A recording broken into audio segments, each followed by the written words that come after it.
Hi, friends, and welcome back to this week's episode of Magnetic Minute of Hope, your little 5 to 6 minute snippet to give you some insight and wisdom to end your week and take you into the weekend. And I want to share a little personal story that I think the lesson here might resonate with you.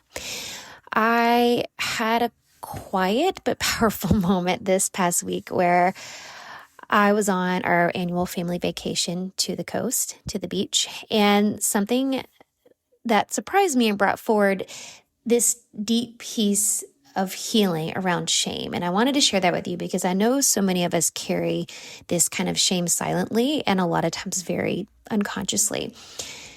So I'm going to share a little story. We've stayed at the same little beach house for years. It's nothing fancy, but it's perfect for our family of four. And my kids love it. They call it the Flamingo House, and they love it. And this year, my mom actually joined us. We usually go with my husband's family, all of his brothers and his parents and all the cousins and all things. But my mom joined us this year. And my mom stayed with us at the house. My dad, for context, for those of you who aren't familiar with my family story, my dad passed away about 7 years or so from complications from muscular dystrophy. So my mom joined us at the beach. And I told my mom, one day I'll be able to take the family to one of those big fancy condos like Dad used to, because I was feeling really nostalgic and remembering trips with my family growing up. We went to the beach every year, and my dad, we always stayed at really nice places, and that my dad took us to. And my mom said something that really kind of stopped me in my tracks, because she said, "Hey, you don't remember all the little places we stayed in before those big fancy condos." And I realized that I was carrying an invisible shame, this feeling that I had to justify where we were staying and that it wasn't enough. Maybe it wasn't enough, and maybe I wasn't enough, and maybe she felt a certain way about it. And in that moment, I decided, and I remembered, that I am unshameable. There is nothing to explain.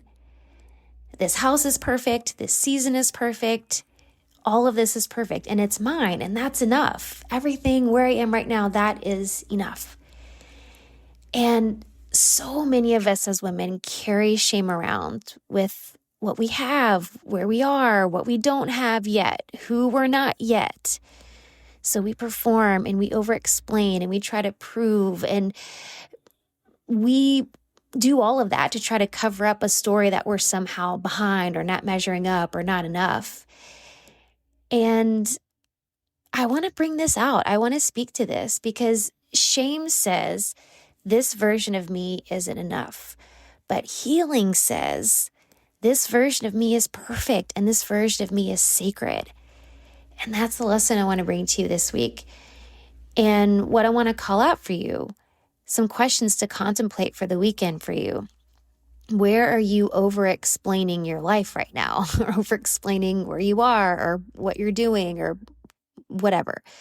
Where are you adding a but to your gratitude? I'm grateful for this, but I'm grateful for that, but where are you making your current reality wrong because it doesn't match this curated vision that you thought you'd have by now, or that you feel like you, quote, should have by now? And I invite you to contemplate this and really reflect on this, because this shame stuff is so sneaky, friends. It really is. And I invite you to turn that into some really powerful affirmations this week. And remember that you don't have to apologize for your timeline. You don't have to dress it up. You don't have to explain it away. You just have to accept it with love and gratitude. That's it. That's it. This is your permission to be unshameable. It's a choice. We can choose to carry it, or we can choose to set it down and love where we are and love who we are. To accept your life, your journey, your current chapter without apology or explanation or shame. Let it go, letting it go.